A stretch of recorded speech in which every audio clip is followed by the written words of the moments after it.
But for now, I ask you, gentlemen, y'all ready to count them up? I suppose. Kind of. As much as I think the under is a safe play, like I can't even. Count them up! Count them up! How many games y'all gonna win this fall? I can't fathom who wins. How many games y'all gonna win this fall? I just can't. I don't see it. It's not on there. It's Not the not. schedule I'm looking at. Unless there's another schedule somewhere. Of course, Just more Barton everywhere you look. More Barton. So part one of the ACC win totals got us from Boston College all the way through Miami.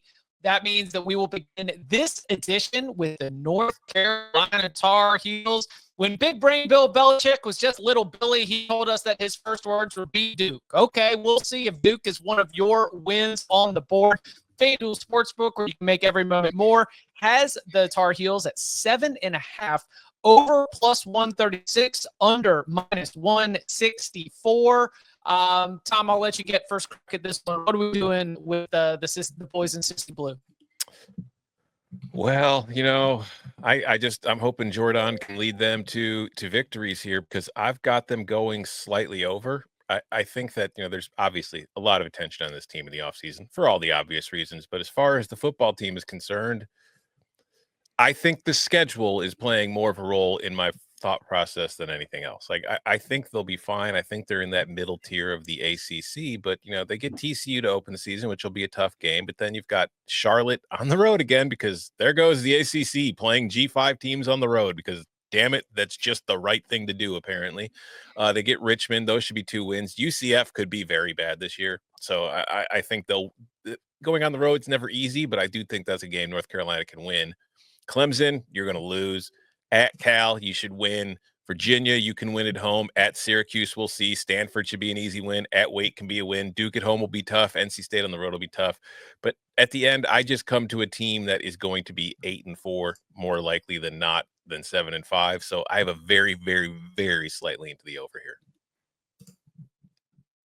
I mean, this is some of the bigger juice to the under that you'll see. I don't really love the team that they built. But to Tom's point, it's one of those things like, how much do you really want to bet the schedule versus how much do you want to bet the team? I do like the addition of Gio Lopez. I don't like that Gio Lopez, despite the fact that he's like 5'10", like plays like he's 6'4". And like, that's cool, but like also like that dude gets popped a lot. And I'm trying to think of like, who's a quarterback we can comp that to that we've seen in recent history. But like there's been guys like, dude, please get down. Like you are getting rocked. But man, like, how many times are they really dogs? Clearly dogs to Clemson, dogs to TCU, slight at home, and certainly Sonny Dykes has not always done the best job in season openers. And I like this TCU team this year, but this does scare me as a TCU over better. I mean, last year against Stanford, I thought they were outcoached. They lost to Colorado, a 4-win Colorado team to open 2023. We all remember that. So I'm not really in love with how TCU plays in openers, quite frankly. And so maybe UNC sneaks up on them. But like this conference schedule, man, I mean, you're getting all of the projected worst teams in the conference, right? Like Cal, Stanford, Virginia, Wake, Cuse is the bottom 5 power rated teams in all the power ratings. Mm-hmm. We're not missing anybody, right? So, I mean, that's hard to if you lose 4 times or if you lose 5 times against that, that's kind of disappointing. I guess over. This is tough though because like the juice scares me off here at lane 165. But yeah, sorry for rambling here. Do you guys have them winning against the Fighting Furries on week 1? I saw that. That was fake. It was fake. Was it though? Great piece. I know. I don't know if it was or not. No. Only way to find out is to tear the heads off of those guys and see who's underneath. We need to get Pablo Torre on that to do some journalism, get to the bottom of that story. Oh my God. It's a 7-figure story right there. That's right. I'm on the over. It's funny because I was going back. I was doing some over-under integrity to make sure I wasn't lopsided on these totals. And I was vacillating back and forth. Like, should I go over? Should I go under? I leaned toward the over. I switched back to under. But I do think the schedule, I'm going to trust that one of the greatest defensive minds and the greatest coach to ever grace an NFL sidelines might have a little bit of an advantage in some of these games before people kind of figure out what he's doing, specifically in that week 1 matchup. I think I've mentioned that a couple times, like with a lot of time to prepare, to watch Sonny Dykes' system, to potentially throw some stuff at Josh Hoover and company that can kind of throw them off. So I do have them winning that game, but it's not by a ton. It's not something I'm running to the window to bet. In fact, if you're not on the over, I almost feel like you take the alt under, because this could be a disaster. Like there's a chance that the greatest coach of all time has been distracted this offseason and all this stuff that comes with it, and a booster base that feels split on whether he should be paid this much could blow up in their face. But I'm going to go over for these purposes. I will say this. There is kind of a feeling from some of the personnel guys that are there that are like, these guys think they're geniuses for grabbing big bodies who can move. And it's like, you know what? We've been doing college ball for a long time. We like those kind of guys too. And there's probably a reason why you got them, right?